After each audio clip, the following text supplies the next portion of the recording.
This is Chris Potatoes. Like, subscribe to TNW Wrestling on YouTube, subscribe to my other channel, Word of Chris, and subscribe to this channel, Chris Potatoes, and follow me on Twitter, Instagram, and both of my TikToks. That'll be down there in the description box.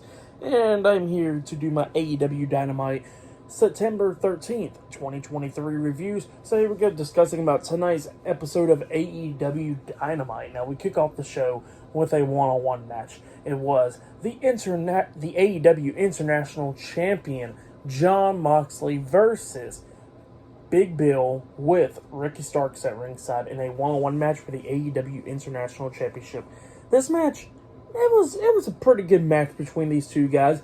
Big Bill using his size and everything to try to beat down Moxley during this match, and Moxley tried to do anything to try to take down the big man, like hitting clotheslines and all that stuff to knock down Big Bill a lot of times in this match. A lot of times we see Ricky Starks kept on trying to interfere sometimes in this match and everything. During this match, obviously, this is a Jon Moxley match, so he got to be bleeding. He was busted open during this match. At one point, we see Big Bill hitting a big boot on the Moxley. He pins him 1, 2. Moxley barely kicking out at 2. Eventually, during this match, we see Jon Moxley finally hit a clothesline onto Big Bill, knocking him down. But Big Bill rolled out the ring. Moxley climbs up the top turnbuckle while the referee is dealing with Big Bill that's outside the ring, distracted by him. That's when Ricky Starks interferes, pushing Moxley off the top turnbuckle onto the top rope, pretty much hitting the top rope on the way down.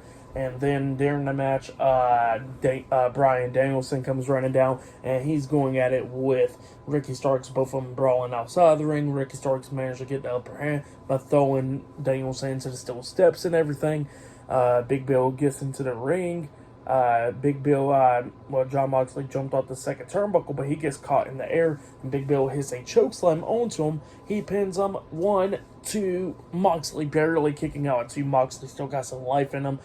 Big Bill is distracted by Danielson after Danielson takes out Ricky Starks outside the ring. Moxley rolls up Big Bill, but only got a 2 count out of it, and then he manages to lock him onto a triangle chokehold.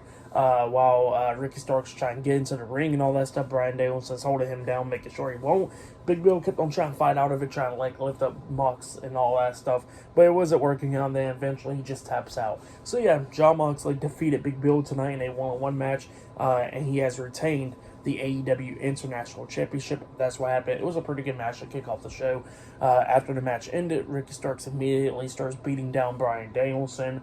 And Big Bill starts beating down Jon Moxley inside the ring, and yeah, Ricky Starks and Big Bill just dominating them. And then all of a sudden, the Ring of Honor World Heavyweight Champion Claudio Castagnoli comes running down, starting getting 3-on-2 pretty much. At one point, he lifts up Big Bill on his shoulders, and Big Bill managed to get on the ring apron and all that stuff, and he quickly escaped and all that, and same for Ricky Starks. So yeah, the Blackpool Combat Club was just standing tall after that.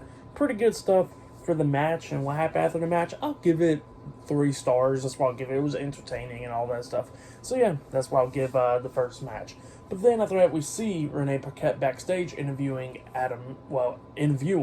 Roderick Strong and Matt Taven and Mike Bennett of the Kingdom backstage. And then all of a sudden, Adam Cole comes walking up and he says that you almost nearly broke your neck last week and all that stuff. And Roderick Strong's like, oh, now you care about my neck. Why don't you care about MJF all of a sudden, huh? And that's what he was talking about. He says that tonight he's going to beat Samoa Joe and break his back and then go on to win the AEW World Heavyweight Championship next week because he is a wrestling legend. That's what Strong said, and he walks away. But yeah, that's what happened there. But yeah, I think, and then after it showed a video package about Konosuke Takeshita defeating Kenny Omega twice a few weeks ago, All In and All Out. So yeah, that's what happened there. I guess they're up next. So yeah, I'll see you guys later until the next thing that happens on AEW Dynamite. See you guys later. Until then. So the next thing that happened on AEW Dynamite, we get to the next segment where we see Tony Schiavone in the middle of the ring. There's a painting that's covered and all that stuff, and he introduces Don Callis and Konosuke Takeshita. So yeah, they come out there, and Don Callis was talking about how Konosuke done beat Kenny Omega twice in 1 week and all that stuff at All In and All Out. He was the one that pinned him both times and everything, defeating him and all that stuff. And he says that Konosuke gets a new name, and that's the Alpha. And then they showed the word the Alpha on the big screen, and then all of a sudden a bunch of confetti falls for Konosuke and all that stuff. And then he says that even though Kenny Omega sitting at home and everything hurt and all that, he says that they kind of put the directions on somebody else, somebody that Kenny Omega cares for, that Don Callis family wants to go after, and their next target is Kota Ibushi. And then they reveal the painting, and all it is Kota on his knees begging pretty much to Don Callis with Konosuke over top of him with a sword, about to stab him or whatever in the face. So yeah, that's what they show, and they said that they're going to make sure that they beat Kota Ibushi, beat him down and all that stuff in front of Kenny Omega and all that. So yeah, that's what Don Callis said, and then Don Callis and Konosuke Takeshita walks out the ring. That's what happened there. But then after that, we see backstage Alex Alvarez, trying to pronounce his last name or whatever, interviewing the AEW International Champion, Jon Moxley, the Ring of Honor World Heavyweight Champion, Claudio Castagnoli, and Bryan Danielson, the Blackpool Combat Club backstage. And Bryan Danielson was talking about how him and Claudio challenges Ricky Starks and Bill in a tag team match at Collision this Saturday. So yeah, that's what they said. And then all of a sudden we see, Rey Fenix and Penta El Zero Miedo and Eddie Kingston come up, and Rey Fenix was talking about how he's going to get his hands on Jon Moxley next week and become the new AEW International Champion, and a bunch of referees try to hold him back and all that stuff, and Eddie Kingston gets face-to-face with Claudio, and he looks at Claudio, he gets like 1 more week, and then he starts laughing in his face and walked away. But yep, that's what happened there. So yeah, I'll see you guys later until the next thing that happens on AEW Dynamite. See you guys later until then. So the next thing to happen on AEW Dynamite, before we talk about the next match, which is a Fatal 4-Way match, we're going to talk about a segment backstage where we see Renee Paquette interviewing the FTW champion Hook. Well, while she's about to interview Hook, all of a sudden Orange Cassidy comes up and he's still sad and everything. And he goes like, "Look, Hook, you're lucky. You're not taped up like me. You can still wrestle. And you got a title." And Hook was like, "Look, everything's okay. You're still great." And then he walks away. And yeah, Orange Cassidy's still sad. But yeah, pretty funny stuff. But then he says that he's still tired. He's going to go lay down. But yeah, that's what happened there. But then after that, we get to the next match. It was Toni Storm versus Nyla Rose with Marina Shafir at ringside versus Britt Baker versus Hikaru Shida in a Fatal 4-Way number 1 contenders match. Winner of this match faces the AEW Women's World Champion Saraya next week on Dynamite for the AEW Women's World Championship. So yeah, we'll get to this match. This match was an okay match. It was going back and forth between all 4 of these women. Like we see Nyla Rose hitting the Beast Bomb onto Toni Storm, but the pin got broken up at the count of 2 by Hikaru Shida. And then Hikaru Shida was hitting a spin kick onto Nyla Rose. She goes for the pin on Rose. 1, 2. Britt Baker breaks up with a super kick to the face onto Hikaru Shida. And then she runs to the ropes to hit the curb stomp, and Shida kind of falls down a little bit too early, so it botched, really. And then Britt Baker's about to go for the pin, but then all of a sudden, Toni Storm comes up behind her, rolling her up for a pin, getting the 1, 2, 3. So yeah, Toni Storm defeated Britt Baker, Nyla Rose, and Hikaru Shida tonight in a Fatal 4-Way match. And next week, she'll be facing Saraya one-on-one for the AEW Women's World Championship on Dynamite. So yeah, that's the match that's going to be happening. And Toni Storm, I really love this character. Like, the character that she's been doing has been great. But then after that, we see Renee Paquette backstage interviewing the AEW Women's World Champion Saraya and Ruby Soho backstage. And Saraya was talking how Toni Storm has been going crazy, how she's lost her mind, lost her friends, and she's going to lose that title match next week on Dynamite and all that stuff, because she's going to walk out still as the AEW Women's World Champion. That's what Saraya said. Pretty good stuff. But yeah, that's what happened there. So yeah, I'll see you guys later until the next thing. Oh yeah, for the match, by the way, I'll give it 2.5 stars. That's why I give it. It was a good match for the most part, and it was, Toni Storm was the right person that won this match, but there was some botches and stuff like that, curb stump or whatever, but it was still a decent, good match. So yeah, go check it out if you haven't yet. But yeah, I'll see you guys later until the next thing that happens on AEW Dynamite. See you guys later until then. So the next thing that happened on AEW Dynamite, we get to the next segment where we see Chris Jericho and Sammy Guevara make their way out there to the ring. And Chris Jericho was talking about how him and Sammy Guevara has been best friends since day one on AEW Dynamite, since the first ever episode of AEW Dynamite. And he shows a video package of their friendship for over the years, and they was showing the video package and all that stuff. Pretty good package. And Jericho was talking about how him and Sammy Guevara be facing off against each other one-on-one next week on Dynamite and everything. And then he starts talking about how he's been there for Guevara and everything, like at their wedding, and all that stuff. And Guevara's expecting his kid and all that. He says that he's been supporting Guevara, like bringing him into AEW since Guevara was wearing a panda hat and all that stuff. So yeah, that's what Chris Jericho was talking about. And Sammy Guevara was talking about how he respects Chris Jericho and all that stuff because Jericho was like a father to him, helping him through AEW and all that stuff through his career and half of the time and all that. That's what he was saying. And then he says that next week he can't take it easy on Jericho. And Jericho looks at me and goes like, yeah, you better bring your A game because you're not going to beat Chris Jericho. And then Sammy Guevara was like, see, and that's the thing. I respect you, but you don't respect me. But the only way I can get you to respect me is if I beat you. And he says, I'm going to beat you in the middle of the ring next week on Dynamite. And Jericho was like, well, good, because you better bring the best version of Sammy Guevara next week because I'm going to bring the best version of Chris Jericho next week. I'm going to punch you harder in the face than I ever punch anybody else. And he says that next week, I want to make sure I beat you. And that's what he tells Sammy Guevara, and then they both shook hands, and then Jericho brings them face-to-face pretty much, just staring him down. So yeah, that's what happened there. Pretty good segment. But then after that, we see a segment from last week, actually, on Dynamite, with Renee Paquette interviewing MJF and Adam Cole.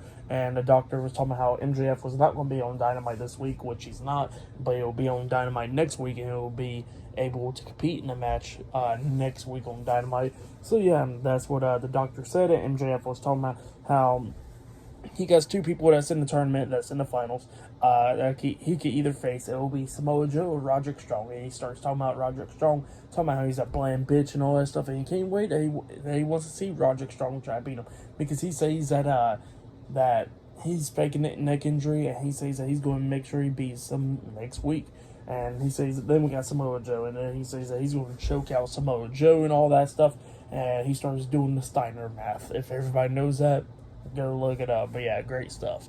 That's what happened there. But next, we're going to be seeing Adam Page versus Brian Cage one-on-one up next on Dynamite. So yeah, I'll see you guys later. Until then. So the next thing that happened on AEW Dynamite, it was a one-on-one match. It was Adam Page versus Brian Cage with Prince Nana at ringside in a one-on-one match. This match, it was a pretty good match. A lot of times during this match, we see Brian Cage try and powerbomb Adam Page into the ring post and all that stuff. But Adam Page reversed into a Hurricane Rana, running him face first into the ring post, which was pretty cool callback from their first match that they had on Dynamite. But yeah, it was going back and forth and everything. During this match, at one point, we see Adam Page go on the ring apron, and he jumps over the top rope with a buckshot lariat. But Brian Cage catches him and lifts him up on his shoulders, trying to hit the F10 on Adam Page. But Adam Page reversed that into an inside cradle, only getting a 2 count. And then Brian Cage kicks out of it and tries to hit a discus clothesline or whatever onto Page. But Page reversed it, ducks down, lifts up Brian Cage, and then hits dead eye onto him, pinning him for the 3 count. So yeah, Adam Page defeated Brian Cage tonight in a one-on-one match. That's what happened for that match. I'll give it 3 stars. That's why I'll give it to fans. This is awesome and all that stuff. It was a pretty good match. But yeah, that's what happened there. And then after that, we see Swerve Strickland coming out, and he came out during this match actually, and Adam Page grabs the mic after the match, and he's telling Swerve to get in the ring right now because he wants to beat his ass, he's calling him out right now to get in the ring. And Swerve grabs the mic and he says that Adam Page must be stupid as the Cincinnati school system and all that. So yeah, that's what Swerve was saying, and he says that he's not going to get in the ring with Adam Page right now. He says that Adam Page gets to wait. up until October 1st when they're in his hometown, Seattle. And he wants to go one-on-one with Adam Page at Wrestle Dream. And he says that he's going to keep Adam Page warm and all that stuff before then. And then all of a sudden he goes like, ain't that right, Brian Cage? And then Brian Cage and Prince Nana attacks Adam Page from behind, beating him down and all that stuff. And then we see Prince Nana doing that dance or whatever. And then Brian Cage turns around. He gets hit with a double super kick by the Young Bucks. They came in there helping Adam Page out. And then they was watching Prince Nana do his dance. Prince Nana turns around, he gets hit with a double super kick, getting laid out as well, and the Young Bucks and Adam Page was standing tall, the Elite was. But yeah, that's what happened there, pretty good stuff. But then after that, we see Renee Paquette interviewing Daniel Garcia backstage, and she was asking about Chris Jericho, and Daniel Garcia was talking about how he's getting tired of hearing about Chris Jericho, other people's names. Why not talk about him? He's been viral like 4 times in the last month and all that stuff. And then all of a sudden Don Callis comes up trying to get him into the Don Callis family. And Daniel Garcia said no, and then he starts doing his dance. But yeah, that's what happened there. But up next will be a tag team match. It'll be Darby Allin and Nick Wayne versus Matt Menard and Angelo Parker up next in a tag team match. And still to come later on tonight, we'll see Samoa Joe versus Roderick Strong in the Gold Rush tournament. Later on tonight in the main event. So yeah, I'll see you guys later. Until then. So the next thing that happened on AEW Dynamite, it was a tag team match. It was Darby Allin and Nick Wayne versus Matt Menard and Angelo Parker with Jake Hager and NRJ, the Jericho Appreciation Society, in a tag team match. The TNT champion, Luchasaurus, was standing with Christian Cage, which he was on commentary for this match. In this match, it was a pretty good match. We see Angelo Parker at one rolling up Darby Allin for a pin, but only got a 2 count. And as soon as Darby Allin kicks out, we see Nick Wayne springboard off the second turnbuckle with the cutter, Wayne's World, onto Angelo Parker. He tries to go for the pin, but then the pin got broken up at the count of 2 or whatever by Matt Menard. And then we see Darby Allin get on the ring apron. He jumps off with the cannonball onto Matt Menard, taking him out. And then Darby Allin climbs up the top turnbuckle, and Nick Wayne does too. Nick Wayne jumps off the top turnbuckle with a moonsault onto Matt Menard outside the ring, and Darby Allin jumps off with a coffin drop onto Angelo Parker inside the ring, and then he pins Angelo Parker for the 1, 2, 3. So yeah, Darby Allin, Nick Wayne defeated Matt Menard and Angelo Parker tonight in a tag team match. That's what happened. Pretty good tag team match. I'll give that match 3 stars. That's what I'll give it. But then, after the match ended, Christian Cage comes up and he says that, and he starts talking about Nick Wayne's mom, talking about how he found Nick Wayne's mom's Instagram, and he says that he's upset about 2 things. Number 1, she don't post enough bikini pics, and he's getting sick and tired of that. So yeah, that's what he said. And then he says number 2, he's been seeing on social media about everybody talking about how Darby Allin and Sting beat him and Swerve at All In and stuff. And he says that he was not the one that lost the match, it was Swerve. And he says that he wants to right that wrong. So next week on Dynamite, he said it'll be him and Luchasaurus versus Sting and Darby Allin in a tag team match. That's what he says. Pretty good stuff though. But up next, it will be the main event. It will be Samoa Joe versus Roderick Strong 1-on-1 in the finals of the Grand Slam tournament. Winner of this match faces MJF next week on Dynamite for the AEW World Heavyweight Championship. So yeah, that match will be up next. But yeah, I'll see you guys later until the next thing that happens on AEW Dynamite. See you guys later until then. So the next thing that happened on AEW Dynamite, it was the main event. It was a 1-on-1 match. It was the Ring of Honor Television Champion Samoa Joe versus Roderick Strong with Matt Taven and Mike Bennett, the Kingdom, at ringside. In this match, it was a pretty good match for the most part. It was going back and forth between Roderick Strong and Samoa Joe. At one point, we see Roderick Strong hit that Claymore kick onto Samoa Joe, that one-legged drop kick onto Samoa Joe. He pins him 1, 2, Samoa Joe barely kicking out at 2. Strong seeing Samoa Joe getting back up, so he tries to run up and hits that jumping knee to the face onto Joe, but Joe reversed that by hitting a clothesline onto him when Strong jumped up in the air, laying him out, and then Samoa Joe locks on the Cookie to Clutch, making Roderick Strong tap out. So yeah, Samoa Joe defeated Roderick Strong in a 1-on-1 match, and yeah, he won the Gold Rush tournament, And next week on AEW Dynamite, it will be Samoa Joe versus MJF, 1-on-1 for the AEW World Heavyweight Championship next week on AEW Dynamite. So yeah, that's the match now officially made. And then after the match ended, well, for that match, what happened after the match, I'll give it all 3.5 stars. That's why I'll give it, that was match of the night. But then after the match ended, we see Matt Taven and Mike Bennett try to give Roderick Strong the neck brace because Adam Cole comes walking down. Samoa Joe done walk backstage, and here comes Adam Cole. And Strong turns around, he sees Cole, and then he collapses, just faking the neck injury and all that stuff. And Adam Cole's like, what's going on? What happened? And all that stuff. Bunch of referees and stuff comes down, putting Roderick Strong on the stretcher and all that stuff. And then we hear him saying, "Call Adam, where you at? Where you at? I can't see you." And then the Kingdom's like, "It's all your fault, Cole." Adam Cole's telling him to shut up, and he's trying to get to him and all that stuff. And then the referees and stuff starts taking Roderick Strong to the backstage area and all that stuff. And while Cole was watching them do that, all of a sudden we see Samoa Joe come back up on the ramp, locking on the Coquina clutch onto Adam Cole from behind, making him pass out. So yeah, that's what happened there. Pretty good stuff. And Samoa Joe was talking about he's going to take everything away from MJF. Oh yeah, and by the way, I forgot to mention that Samoa Joe did cut a promo after the match ended, but before Adam Cole comes down, he was saying that he was going to take everything away from MJF, including the AEW World Heavyweight Championship, going into his backyard and all that stuff. And then he calls him a kid again. I forgot to mention that, but yeah, that happened before, after the match, before Adam Cole came down. But yeah, that's what happened there. Pretty good stuff though. Like I said, give that match 3.5 stars. For tonight's AEW Dynamite, I'll give it 8 stars. That's what I'll give it. It was a pretty good episode, but yeah, that's what I'll give it. But yeah, like, subscribe to TNW Wrestling on YouTube, subscribe to my other channel, Word of Chris, and subscribe to this channel, Chris Videos, and follow me on Twitter, Instagram, and both of my TikToks. They'll be down there in the description box, and I'll see you guys later for this Friday's Friday Night SmackDown reviews. See you guys later. Until then.